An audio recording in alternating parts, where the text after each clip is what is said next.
Hi guys, welcome to Pakistani family reaction में। उम्मीद करता हूँ आप सब खैर खैरियत से होंगे, जाओगे खुश होंगे, आबाद होंगे। तो यार चैनल पर न्यू है तो चैनल को सब्सक्राइब करते हैं ताकि आपको आने वाले अच्छे वीडियोस के नोटिफिकेशन टाइम से मिल रहे। तो यार आज का वीडियो बहुत ही ज्यादा इंटरेस्टिंग है, लेकिन उससे पहले इंट्रो। मेरा नाम वजाहत है। मेरा नाम नदीम। तो आपको जैसे कि पता है पंजशीर कब्जे से हट गया, तो पिछली रात को पाकिस्तानी ड्रोन्स ने किया स्ट्राइक पंजशीर पर और तालिबानों ने कर लिया कब्जा पंजशीर पर। अच्छा, ये टाइटल? हाँ, ये टाइटल है। इस बारे में हमें तो ज्यादा इल्म नहीं है। अब ये वीडियो देखेंगे तभी आइडिया होगा। पंजशीर के जवान तो नहीं घुसने देते किसी को भी बाबा, लेकिन एयरफोर्स गए हैं। एयरफोर्स का आपको पता है, फिर जहाज हो तो ऊपर से स्ट्राइक होती, नीचे से तो जमीन से तो किसी को हिलने, तालिबानों को हिलने नहीं देगा। ये मुझे नहीं पता पाकिस्तान ने रोजाना उनके 200-250-300 मारते थे। हाँ, अब ये वीडियो देखेंगे तभी आइडिया। तो ओरिजिनल लिंक मिल जाएगा डिस्क्रिप्शन में। तो काउंट करते हैं 3, 2, 1 एंड स्टार्ट। नमस्कार दोस्तों, स्वागत है आपका हिंदी नॉलेज शो में। तो दोस्तों, कल रात 11:30 बजे मैंने वीडियो बनाकर आपको बता दिया था कि अब पंजशीर का बचवाना नामुमकिन हो चुका है। अच्छा। इसका ये है कि अब उसे सिर्फ तालिबान से नहीं लड़ना है, तालिबान के साथ साथ अलकायदा है, हक्कानी नेटवर्क है, और सबसे बड़ी बात पाकिस्तान की सेना। ना सिर्फ पाकिस्तान की सेना बल्कि उनकी वायुसेना ने भी सारी रात बमबारी करी है पंजशीर के ऊपर। अच्छा। जी हाँ, बताया जाता है कि पाकिस्तान ने कुछ उनके जो ड्रोन्स हैं उनकी मदद से जो स्ट्रेटजिक लोकेशन थी जहां पर पंजशीर ने पोजीशन लेकर रखी हुई थी, वहां पर जबरदस्त अटैक किया, जिसमें बहुत सारे पंजशीर के लड़ाके मारे गए। और साथ ही वो पोजीशन भी खाली हो गई, जिसे बाद में जो हक्कानी नेटवर्क है, तालिबान है, अलकायदा, इनके लड़ाकों ने वहां पर जाकर कब्जा कर लिया। मतलब उसके बाद तालिबान बहुत ज्यादा आसान हो गया था तालिबान के लिए पंजशीर कब्जाना। इतना ही नहीं,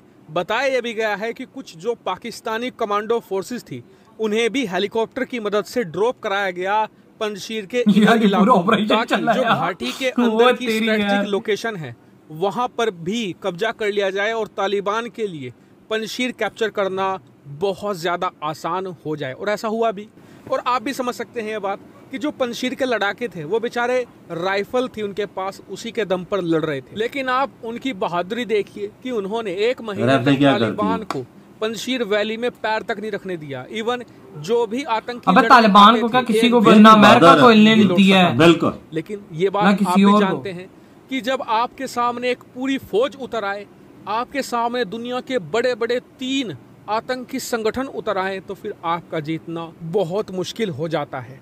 और इस मुश्किल को नामुमकिन में बदला भारत, रूस, अमेरिका ने। इन तीनों देशों ने मदद नहीं करी पंजशीर की। अगर एक भी देश मदद कर देता तो शायद फिर भी यहाँ पर खेल पलटने के चांस थे।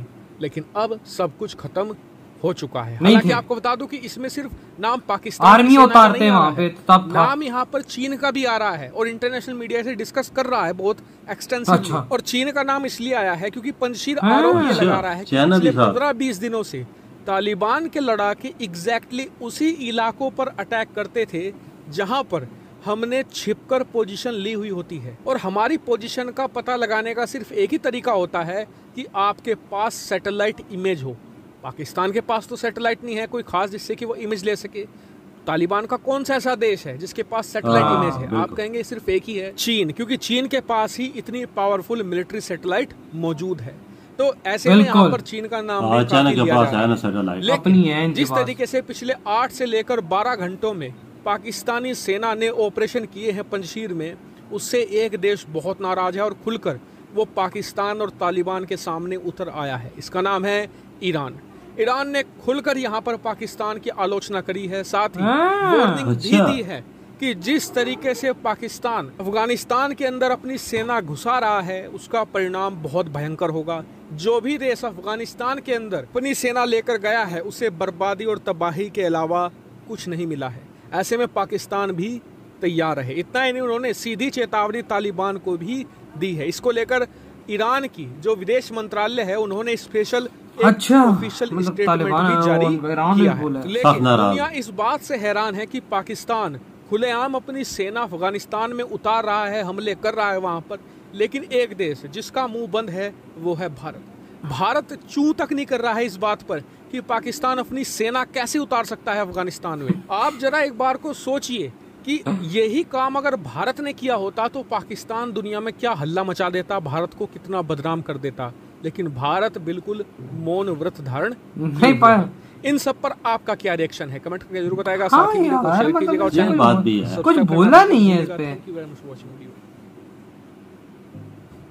इधर ये वीडियो खत्म, बात इनकी बिल्कुल ठीक है। नहीं तो यार जयशंकर हो गए और जयशंकर जी हो गए, मोदी जी हो गए, इनके बयान आ जाते होते हैं अगर कोई ऐसे।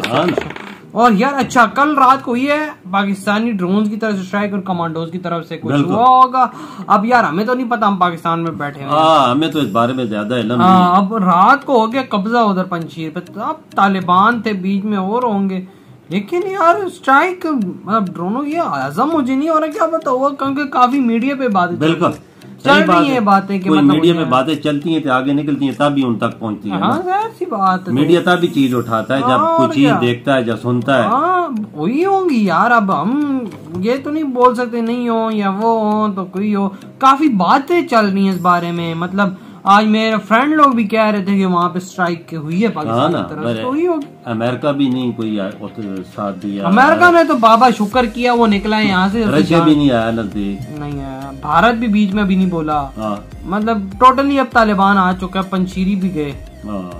मतलब स्ट्राइक हुई है, अब जहाजों के आगे कौन रोक सकता है। उनकी बड़ी हिम्मत थी कि मुकाबला कर रहे थे। ये दाद देनी चाहिए उन्हें, शाबाश देनी चाहिए कि उन्होंने मुकाबला जुट के किया, बहुत जबरदस्त किया। मतलब इंडिया भी बीच में उनकी हेल्प करता रहे, वेपन देता रहे, उधर से ताजिकिस्तान से भी हेल्प मिलती रही। लेकिन यार फजाई मदद इनको हासिल थी ना, उनके पास फजाई तो नहीं है ना। असल मामला ये होते हैं एयर नहीं थी ना, एयर मजबूत हो ना या फजाइया मजबूत हो तो वो फिर के तो ठहर सकता है, जाहिर सी बात है।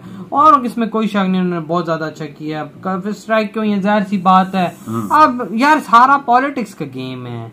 अगर वो तालिबान आप बोलें कि आप वो टोटल इस्लामिक रूल्स के मुताबिक चल रहे हैं तो वो भी चीज नहीं है, क्योंकि वो भी एक किस्म का टोटल वो करें सियासत। यार सारी सियासत यार, हर बंदा बोलता है कि मेरी कुर्सी मजबूत है। हमारी भाई ये कुर्सी का चस्का ही ऐसा है। हाँ ना, मौलवी हो या शेव क्लीन शेव वाला हो, उसको चस्का है कुर्सी। एक मुल्क है उसमें खाना जंगी शुरू है, एक मुल्क है ना, एक मुल्क है उसके अंदर देखे ना। हाँ ना, तरह तरह के वो चीजें बनी हुई हैं। कोई किसने कौन सी जमात बनाई है, उसने अपने साथ बंदे 500,000 में लाया हुआ है, हर फौज बनाई है, हर किसी ने अपनी आर्मी बनाई है। हाँ ना, और लगा हुआ यार। अब क्या बोल सकते हैं, ठीक है हम लोग अब हुआ है ये हुई है। अब काफी मीडिया पे ये बातें हो रही है रात को ये स्ट्राइक, तो हम अब इसमें क्या बोले, हम भी मीडिया की बातें कह रहे हैं। हम तो यही बोलते हैं कि अफगानिस्तान में अमन हो और लोग खुशहाली की तरफ जाएं और अमन से रहें। बिल्कुल, इसमें तो हम कोई शक नहीं है। As a normal person, normal peoples, हमारी यही प्रे है। तो यार आप लोग बताएं इस बारे में, आप लोगों को क्या थॉट्स हैं। वीडियो अच्छा लगा तो लाइक कमेंट शेयर सब्सक्राइब करें। इधर ही वीडियो खत्म करते हैं, अपना बहुत ज्यादा ख्याल रखना। तो बाय।